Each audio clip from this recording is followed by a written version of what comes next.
So once again, hello बच्चों. Hope you all are fine. So in today's lecture, we are going to deal with the movement organs. There is an information for everyone that please do not write your notes with me. आप लोग अपने copy में notes right नहीं करेंगे मेरे साथ. मैं आपको पीडीएफ सेंड कर दूंगा, उससे आप कॉपी में राइट करेंगे. अभी आपको ध्यान से सुनना है. जो भी कॉपी पेन जिसके पास भी आस पड़ोस में, उसको क्लोज करके रख दे किनारे. बिल्कुल ध्यान से वीडियो देखें, ठीक है. तो सबसे पहले हम मूवमेंट स्टार्ट करते हैं. Movement in land, movement in land animal, ठीक है.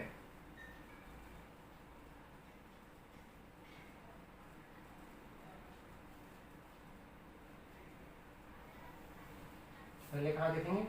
मूवमेंट इन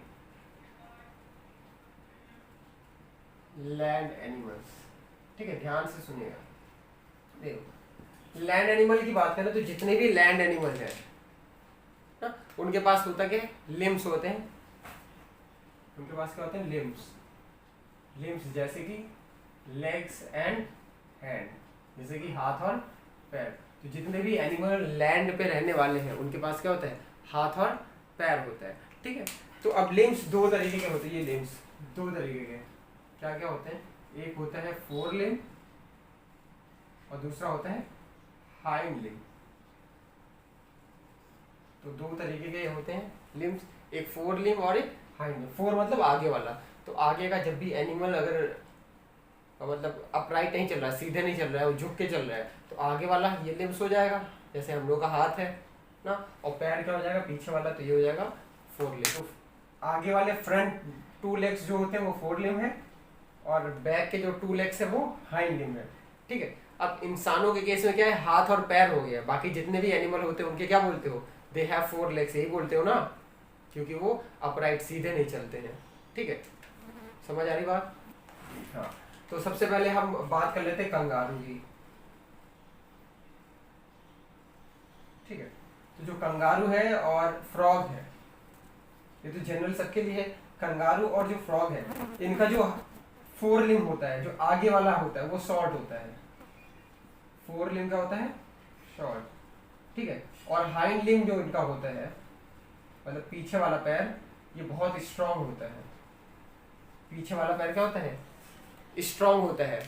और आगे वाले जो फोर लिम्ब होते हैं वो बहुत छोटे होते हैं, शॉर्ट होते हैं, ठीक है.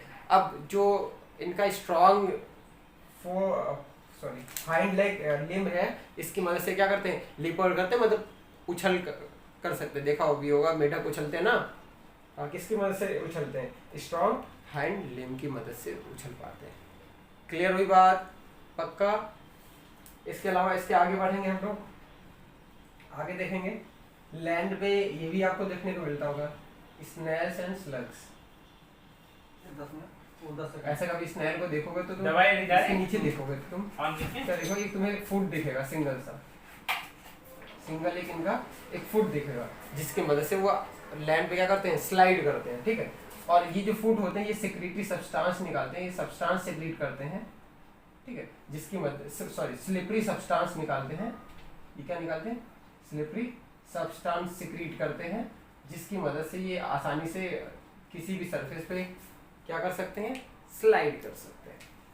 बात क्लियर हुई? तो ये कंगारू और स्नेल की बात थी.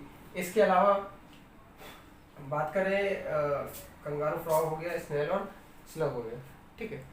तो ये तो जनरल हो गया. इसके अलावा जैसे आप जनरल ले लो, बफेलो हो गया, काऊ हो गया, उनके पास फोर लिम्ब होता है, और उन फोर लिम्ब्स की मदद से ही वो आगे वॉक करते हैं, यानी कि मूव करते हैं, ठीक.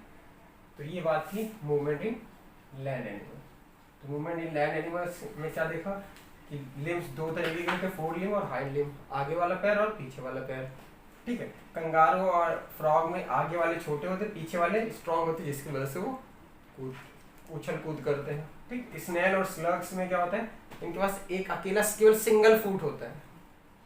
केवल स्नेल ही ऐसा लैंड एनिमल है जिसके पास सिंगल फुट होता है, और उस सिंगल फूड से क्या होता है? स्लिपरी सब्सटेंस सिक्रीट करते हैं वो लोग, जिसकी वजह से आसानी से वो लैंड पे स्लाइड करके आगे बढ़ जाते हैं. क्लियर हुई बात? आगे अब पढ़े हम लोग movement in aquatic animal, aquatic animals में मूवमेंट, एक्वेटिक मतलब जो पानी में रहते हैं, ठीक है, जो पानी में रहते हैं। पहले फिशेस की बात करना है। देखो जितनी फिशेस होती हैं उनके पास लिम्स नहीं होते हैं, उनके पास फिन्स और टेल्स होते हैं। फिशेस के पास क्या होता है, फिन्स और टेल्स। कभी भी मछली तुम बनाते थे बचपन में, याद करो, तो ऐसे करते थे, ठीक, थोड़ा सा पीछे कर लो, ऐसे करके बनाते थे ना बचपन में, याद करो। फिश जब बनाते थे तो इनकी ये फिन्स है, ठीक है, और ये क्या है, इनकी टेल है। तो टेल और फिन की मदद से ही फिशेस वाटर में क्या करती हैं, मूव कर पाती हैं। क्लियर हुई बात, या फिर बोले स्विम कर पाती हैं, तैर पाती हैं, ठीक। इसके आगे कुछ मैमल्स हैं जो पानी में रहते हैं। मैमल्स मतलब ऐसे एनिमल्स जो अपने बच्चे को फीड करा सकते हैं, मतलब दूध पिला सकते हैं, ठीक है। जैसे कि मैमल्स में आपका एक्वेटिक मैमल की बात करें तो उसमें क्या क्या आ जाएगा आपका, डॉल्फिन और व्हेल। और ये पहले भी मैंने बताया था, डॉल्फिन और व्हेल फिश नहीं है, क्या है, मैमल। वो अपने बच्चे को दूध पिला सकते हैं। तो जनरल नॉलेज भी आपका हो गया कि कौन सी फिश अपने बच्चे को दूध पिला सकती है, डॉल्फिन और व्हेल, क्योंकि because they are not fish, they are mammals. Dolphin और व्हेल का जो क्या होता है, बोले तो फोर लिम्ब होता है, वो किस में कन्वर्ट हो जाता है, फ्लिपर में। जो फोर लिम्ब होता है उनका किस में कन्वर्ट हो जाता है, फ्लिपर।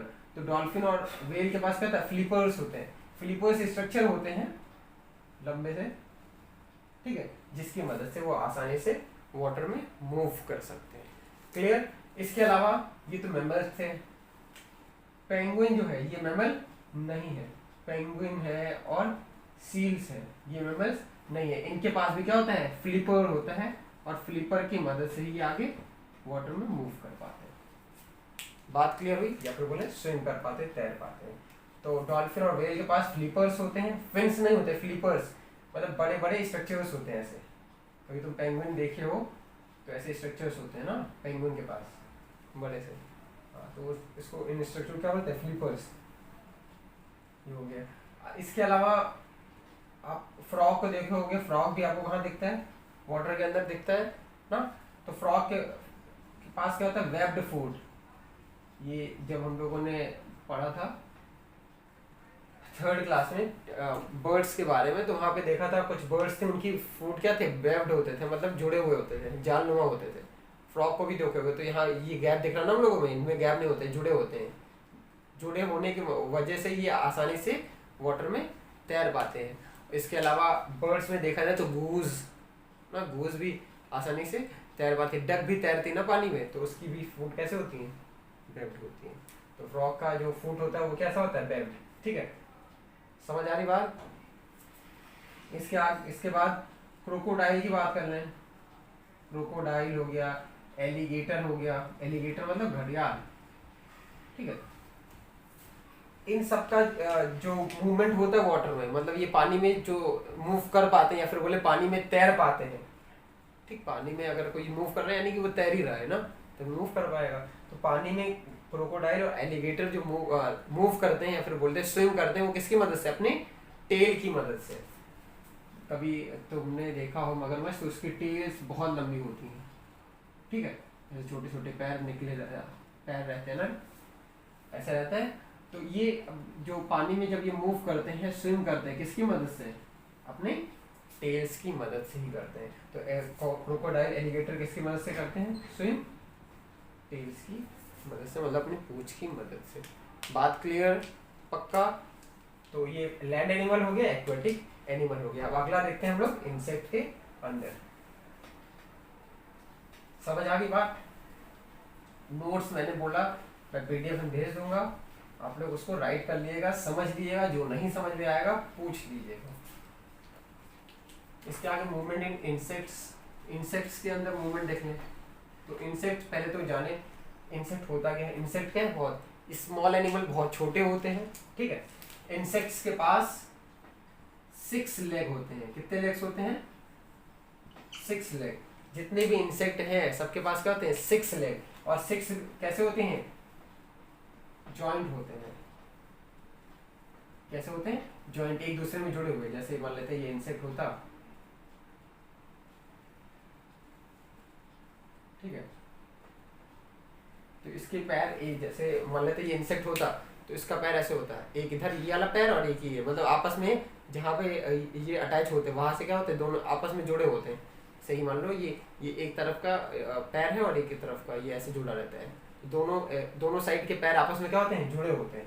ठीक है, इनके पास बोले तो 3 जोड़े पैर होते हैं, या फिर बोले 1 2 3 4 5 6 जोड़े, समझ में आ रहा है, दो का पेयर, ये 1 पेयर, ये 2 पेयर, ये 3 पेयर, तो 3 पेयर बोले या फिर बोले 6 लेग्स होते हैं। क्लियर हुई बात। और इंसेक्ट में एक चीज और देखोगे, मैं बता दे रहा हूँ, वो भी देख लो। इंसेक्ट के पास क्या होते हैं, इंसेक्ट के पास यहाँ पे देखोगे ये क्या होता है, एंटीना होता है। ये क्या होता है, एंटीना। कभी भी इंसेक्ट देखोगे तो यहाँ पे कुछ दिखता है ना स्ट्रक्चर, उसे क्या बोलते हैं, एंटीना। इस एंटीना की मदद से ये सेंस करते हैं। जैसे हमारे पास सेंस ऑर्गन है ना 5, कौन कौन से, टंग, आईज और नोज, ईयर, स्किन, ऐसे इनके पास ये सेंसरी ऑर्गन्स होते हैं, इसी की मदद से सेंस करते हैं। क्लियर हुई बात। इसके अलावा कुछ इंसेक्ट्स हैं जिनकी टंग जो होती है ट्यूबुलर हो जाती है, ट्यूब जैसी हो जाती है।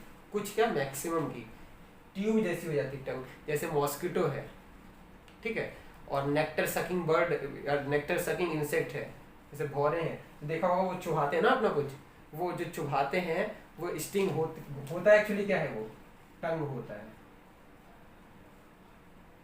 ठीक है, टंग इनकी कैसी हो जाती है, ट्यूबुलर, ट्यूब जैसी हो जाती है। क्लियर हुई बात। तो अभी तक हमने पढ़ा कि इंसेक्ट्स के पास क्या होता है, 6 लेग्स होते हैं, एंटीना होता है सेंसरी ऑर्गन, और टंग जो होती है मैक्सिमम में क्या होती है, ट्यूबुलर, ट्यूब जैसी होती है। ठीक, इसके अलावा ये हो गया। इसके अलावा ग्रास ऊपर आपने देखा होगा, ग्रास ऊपर मतलब टिड्डा, टिड्डे को कभी आप देखेंगे तो उसका 2 पैर ऐसे ऊपर निकला होता है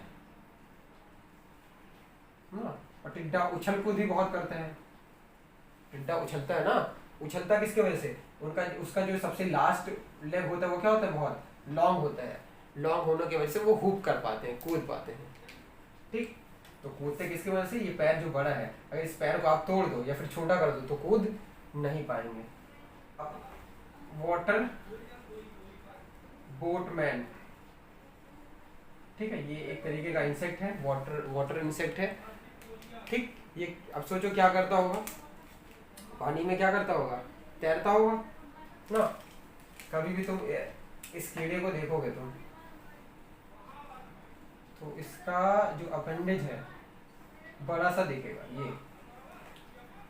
ये यहाँ देखो क्या लिखा, वाटर बोटमैन। वाटर मतलब पानी, बोटमैन मतलब नाव, चल नाव वाला आदमी। ठीक है, तो ये जो इंसेक्ट है इसका नाम क्या, नाव वाला आदमी, मतलब इसके पास कुछ ऐसी एबिलिटी होगी जैसे नाव में होती है। नाव में क्या होता है, कोई भी अगर एक नाव को देखोगे तुम तो यहाँ पे एक बड़ा सा स्टॉक होता है लकड़ी का, वुडन स्टॉक, जिसकी मदद से क्या करते हैं, नाव आगे बढ़ती है। ठीक है, यहाँ पे मैन होता है, इसको पकड़ के चलाता है, फिर ये पीछे को पुश करेगा तो जो आपकी बोट है वो आगे जाती है। सेम ये भी है, ये जो इनके पास इनका लेग है वो क्या एक बड़ा सा हो जाता है, और किसका काम करता है, ओर की तरह काम करता है, मतलब पतवार की तरह काम करता है। पतवार क्या, यही जो वुडन स्टॉक होता है इसे हम क्या बोलते हैं, पतवार। पतवार की तरह काम करता है और ये आसानी से मूवमेंट शो करते हैं। ठीक है, तो ये इंसेक्ट्स की बात थी। अब आगे हम लोग आते हैं इंसेक्ट के आगे, तो अगला है बर्ड्स। ठीक,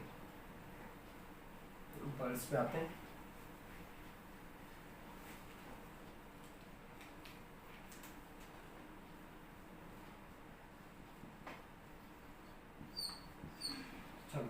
अब हम लोग देखेंगे कि बर्ड्स में क्या क्या मॉडिफिकेशंस होते हैं, क्या क्या चेंजेस देखने को मिलते हैं। देखो, बर्ड्स के पास हाथ और पैर के फॉर्म में अपेंडेज नहीं होते। उनका जो 4 लिम्ब होता है, उनके पास भी लिम्स होते हैं, लेकिन उनका जो 4 लिम्ब आगे वाला जो हाथ रहता है वो विंग्स में कन्वर्ट हो जाता है। तो 4 लिम्ब किसमें कन्वर्ट हो जाता है, विंग्स में। ठीक है, और विंग्स जो होती है फेदर से घिरी होती है। विंग्स जो होती है पूरी कवर्ड होती है किससे? फेदर से। कभी भी तुम पंख को देखोगे तो उसमें क्या बाल दिखते नहीं दिखते? हाँ, तो विंग्स जो होती है पूरी फेदर से ढकी होती है, ठीक। 4 लिम्ब उनकी विंग्स में कन्वर्ट हो जाती है। इसके बाद जो हाइंड लिम्ब होता है वो लेग के फॉर्म में रहता है, किसके लिए? लॉगिंग के लिए, या फिर बोले पेड़ को पकड़ने के लिए, होल्ड करने के लिए, ठीक है, ट्री के ब्रांचेस को होल्ड करने के लिए रहता है। इसके अलावा ये उड़ कैसे पाती हैं? इनके पास चलो विंग्स है, तो केवल पंख लगा लेना ही उड़ने का मॉडिफिकेशन नहीं है कि आप उड़ जाएंगे, ठीक है। अगर आप भी पंख लगा लें और उसको मतलब रोटेट करें तो ऐसा नहीं कि आप उड़ जाएंगे, कुछ और भी मॉडिफिकेशंस चाहिए उसके लिए। आओ देखते हैं क्या होता है इनके अंदर मॉडिफिकेशन। इनकी जो बोन होती है, बोन्स होती हैं हॉलो, ठीक है, मतलब ये जैसे मान लो बोन है तो इनकी बोन पूरी खोखली होती है, ठीक। इनके बोन्स में क्या बढ़ जाता है? हवा, एयर फिल हो जाता है, और एयर भरने की वजह से इनका वजन जो हो जाता है बहुत कम हो जाता है, ये लाइटर वेट की हो जाती है। इनकी बोन कैसी होती है? हॉलो, उसमें एयर फिल हो जाता है जिसकी वजह से इनका वेट कैसा हो जाता है? लाइटर। वेट कैसा हो जाता है? लाइटर, मतलब हल्की हो जाती है। हल्की होने की वजह से जैसे ही पंख एक बार क्या करती हैं, इसको क्या बोलेंगे, डाउन स्ट्रोक करी, ऊपर उठ जाएंगी। बात क्लियर हुई? समझ आ रहा नहीं आ रहा? हाँ। अब इन जो बोन है हॉलो बोन, इन बोन्स को नाम देते हैं, बोलते हैं न्यूमेटिक बोन। पी साइलेंट होता है, न्यूमेटिक बोन। न्यूमेटिक मतलब होता है पोर, न्यूमेटिक मतलब होता है पोर, मतलब होल होल से, मतलब खाली जगह आपको मिलेगी बोन में। देखो यहाँ खाली जगह है नहीं, हॉलो बोन है इनकी। तो बर्ड्स की बोन जो होती है हॉलो होती है, उसमें एयर फिल हो जाता है जिसकी वजह से वो लाइटर वेट की हो जाती है, ठीक है। ऐसे ही आपने देखा होगा ट्यूब में एयर फिल करके पानी में डालते, क्या डूबता है? नहीं, हल्का हो जाता है ना, बिल्कुल, वो आराम से पानी में तैरता है। तो ऐसे ही इनकी बोन भी क्या होती है, बहुत एयर फिल होने की वजह से हल्की हो जाती है, ठीक। इसके अलावा इनकी जो मसल्स होती हैं वो बहुत स्ट्रांग होती हैं, ठीक है। जो भी विंग्स के आस पड़ोस में मसल्स होती हैं, ठीक है, एब्डोमेन रीजन में बहुत स्ट्रांग मसल होती हैं, जिनको हम फ्लाइट मसल के नाम से भी जानते हैं, फ्लाइट मसल। अब देखो फ्लाइट मतलब क्या होता है? फ्लाइट मतलब जहाज बोल सकते हैं, या फिर जो उड़ने में मदद करे। तो ये मसल्स किस में मदद करती हैं? उड़ने में मदद करती हैं। और ये मसल्स क्या होती हैं? स्ट्रांग। तो एब्डोमिनल साइड की मसल क्या होती है? इनकी स्ट्रांग होती है, जिसकी वजह से ये आसानी से उड़ पाते हैं। इसीलिए इन मसल्स को क्या बोलते हैं? फ्लाइट मसल्स बोलते हैं। बात क्लियर? तो ये बर्ड्स के अंदर मॉडिफिकेशन है, ठीक है। बर्ड्स कैसे मूवमेंट शो कर पाते हैं। क्लियर हो रही बात? ठीक। और अप स्ट्रोक डाउन स्ट्रोक आपको पता है, अप स्ट्रोक ऊपर की तरफ पंख आना, डाउन स्ट्रोक पंख नीचे की तरफ आना। तो डाउन स्ट्रोक जब आती है मतलब पंख नीचे लाते तो ये ऊपर उठती, अप स्ट्रोक पे नीचे। क्लियर हुई बात? तो ये मूवमेंट इन बर्ड्स की बात थी। चलो अगला पढ़ते हैं, हम लोग आगे बढ़ते हैं।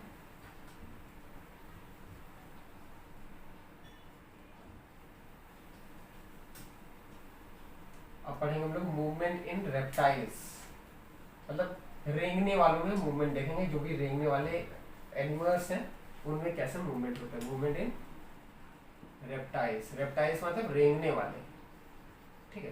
देखो रेंगने वाले में बात करें तो कौन कौन आ सकते हैं? एक तो तुम्हारा क्रोकोडाइल भी रेप्टाइल्स के अंदर आता है, ठीक है। इसके अलावा स्नेक, ये भी क्या है? रेप्टिलिया के अंदर आता है, रेप्टाइल्स होता है। तो क्रोकोडाइल की बात करें तो क्रोकोडाइल के पास क्या होता है? क्रोकोडाइल देखोगे तो 4 पैर होते हैं, ठीक है। इन चारों पैर की मदद से ये आराम से आगे मूव कर पाता है, ठीक है। शॉर्ट इनके पैर होते हैं, बहुत छोटे छोटे पैर होते हैं, जिनकी मदद से ये आसानी से आगे मूव कर पाते हैं। क्लियर हुई बात? इसके अलावा लिजार्ड आपने देखा होगा, घरों में देखा होगा, छिपकली, ठीक है। छिपकली की पूंछ है, इसके छोटे छोटे क्या होते हैं? हाथ पैर होते हैं, ठीक है। और इन्हीं की मदद से आगे मूव करते हैं। क्लियर हो रही बात? तो क्रोकोडाइल और लिजार्ड में देख लिया। इसके अलावा स्नेक की बात कर लें, जो कि काफ़ी इम्पोर्टेंट होता है, ठीक है। और कंफ्यूजन भी हमारे रहती है कि पैर होता नहीं होता है। तो स्नेक के पास पैर नहीं होता है, तो स्नेक ऐसे रेप्टाइल्स हैं जिनके पास पैर नहीं होता है। पैर नहीं होता है तब कैसे मूव करते हैं? ये मूव करते हैं अपनी स्केल्स की मदद से। स्केल्स मतलब देखा होगा इनके बॉडी पे ऐसे आपको स्ट्रक्चर्स दिखते होंगे ना, ऐसे दिखता है ना सेगमेंट, इसके लिए हाँ स्केल्स दिखती। इन स्केल्स की मदद से ये सॉरी ये तो सेगमेंट है, इसमें स्केल्स आपको देखने मिलती होगी। कभी देखो इस पे स्ट्रक्चर्स ऐसे दिखाई देते हैं, ऐसे जानलेवा स्ट्रक्चर, ऐसे खाने स्ट्रक्चर दिखाई देता है ना। कभी स्नैक को तुम देखोगे पास में, आप जिंदे वाले मत उठा लेना, हमारे वाले कोई पड़े हो तो उसको पलट के देखना, तो स्केल्स दिखेंगे उनके नीचे साइड पे। तो बिल्कुल ऐसे ही जैसे मैंने बताया, ऐसे ऐसी स्केल्स दिखेंगे। इन स्केल्स की मदद से ये मूव करते हैं। इसके अलावा इनकी जो बैकबोन होती है, स्ट्रॉन्ग बैकबोन, उसकी भी मदद से ये मूवमेंट कर पाते हैं। तो स्केल्स और इनकी स्ट्रॉन्ग बैकबोन रोल प्ले करती है किसमें? मूवमेंट में। तो मतलब अगर हमें सांप को मारना है, चाहते हैं सांप बहुत तेज भाग ना पाए, तो क्या करना है? उसकी बैकबोन को तोड़ देना है। बैकबोन तोड़ दोगे तो स्नैक वहीं पर रुक जाएगा, भाग ही नहीं पाएगा। ठीक है, इस बैकबोन की वजह से ये कैसा मूवमेंट करते हैं? जिगजैग। ऐसे देखा होगा ना, ऐसे मूव करते हैं सांप। कैसे मूव करता है? ऐसे मूव करता है, जिगजैग। तो किस वजह से? बैकबोन की वजह से। बैकबोन उनकी स्ट्रांग होती है और फ्लेक्सिबल होती है। स्ट्रांग और कैसी होती है? फ्लेक्सिबल, जिसकी वजह से जिगजैग मूवमेंट शो कर पाते और आसानी से मूवमेंट कर ले। तो स्नैक के पास पैर नहीं होता है, स्केल और फ्लेक्सिबल स्ट्रांग बैकबोन की मदद से ही मूव कर पाते हैं। ठीक, तो ये रेप्टाइल्स भी अभी हमने कंप्लीट कर लिया।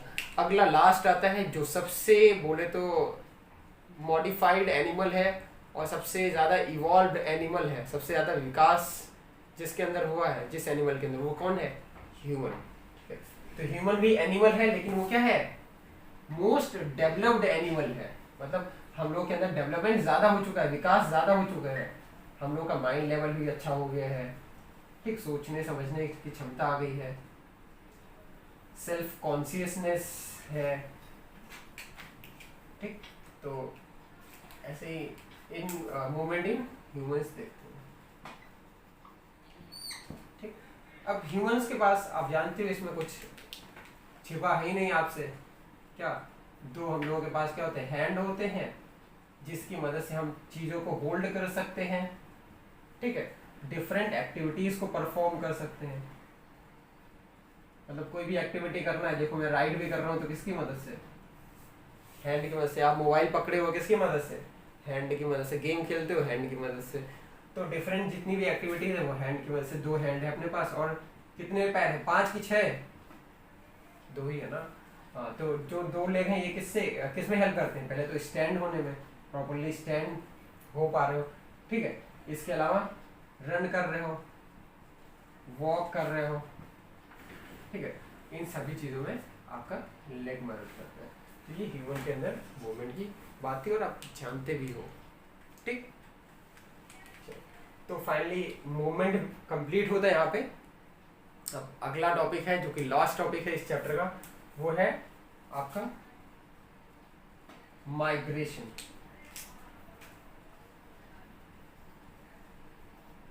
वो क्या है? माइग्रेशन।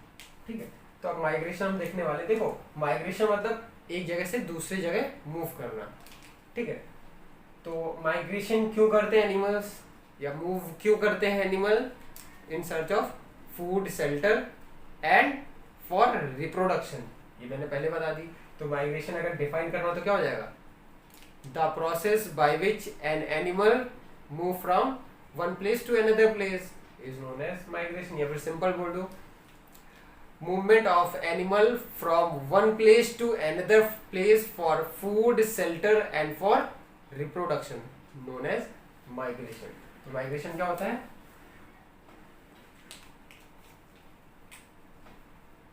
movement of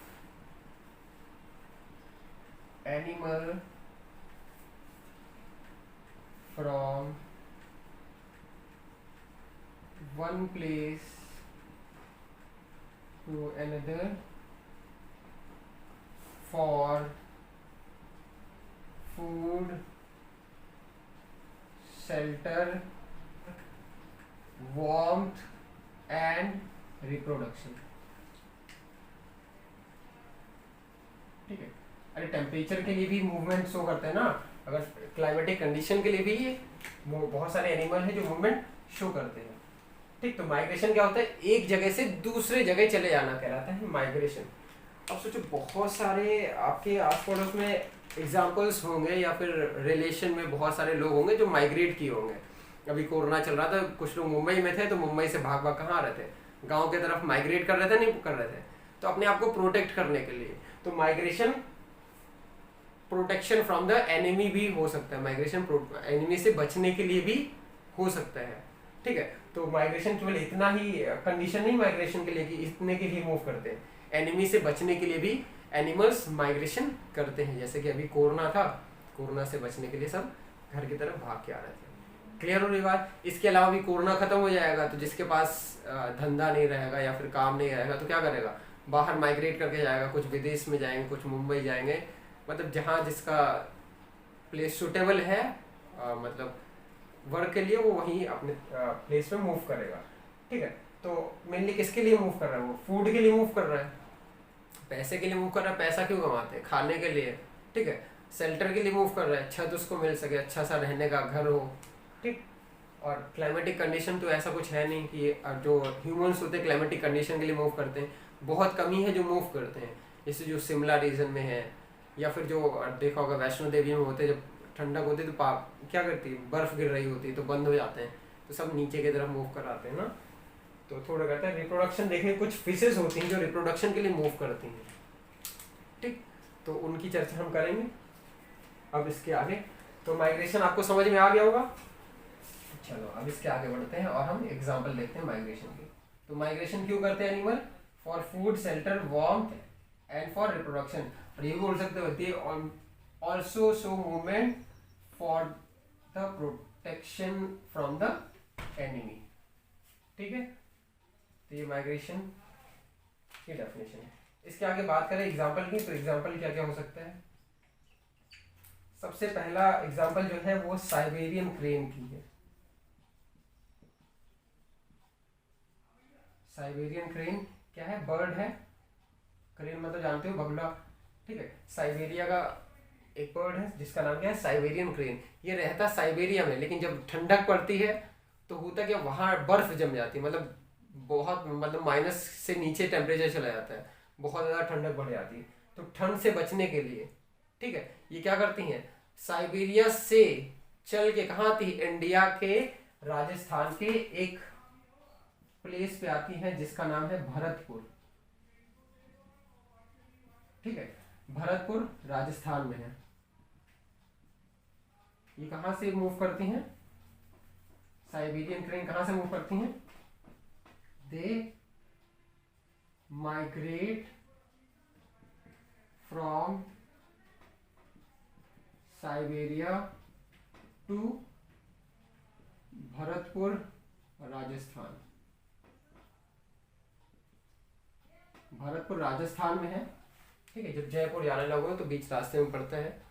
तो भरतपुर राजस्थान में वहां पे एक नेशनल पार्क है जिसका नाम है क्योलाडो नेशनल पार्क। उस नेशनल पार्क में ठंडक के दिनों में आपको साइबेरियन क्रेन देखने को मिलेगी।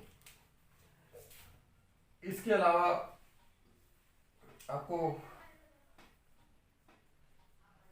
मोनार्क बटरफ्लाई,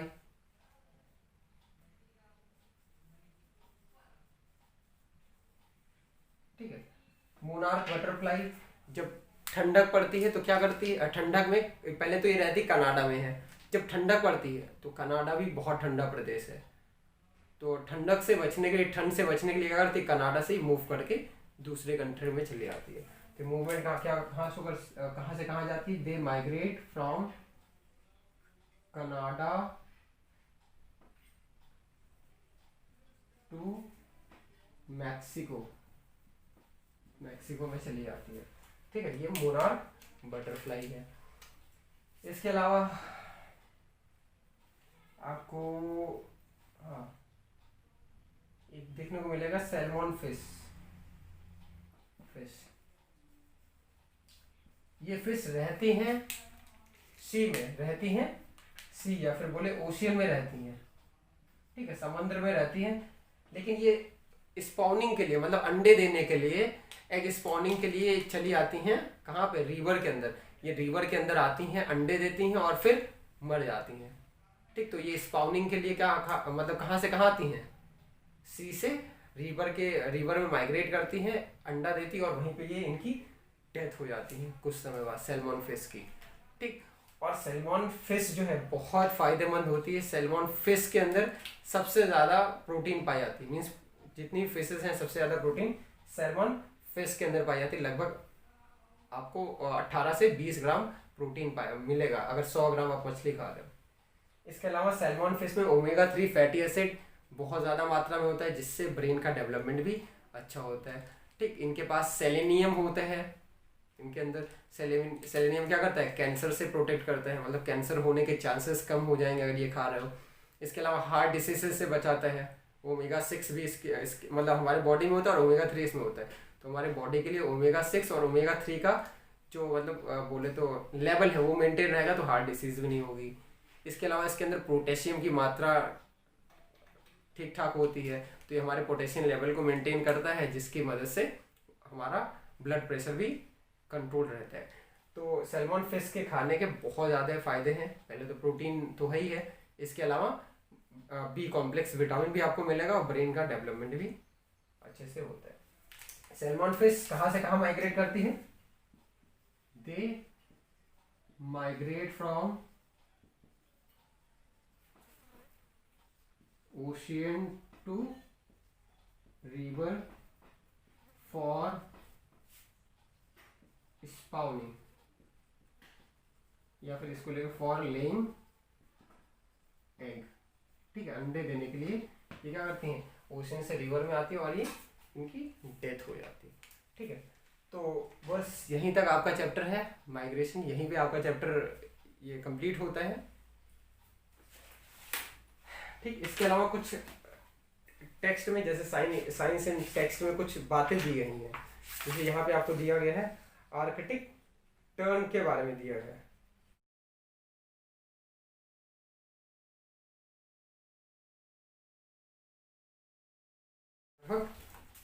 सारे पॉइंट्स को हमने कवर कर लिए और होप कि आपको समझ में अच्छे से आया होगा।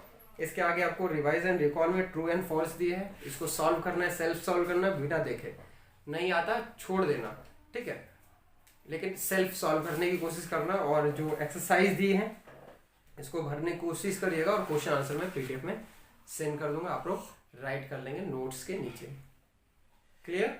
ओके, चलो अब मिलेंगे हम लोग अगले लेक्चर में और एक नए चैप्टर के साथ, चैप्टर नंबर 3 में स्केलेटल सिस्टम देखेंगे। Okay, thank you.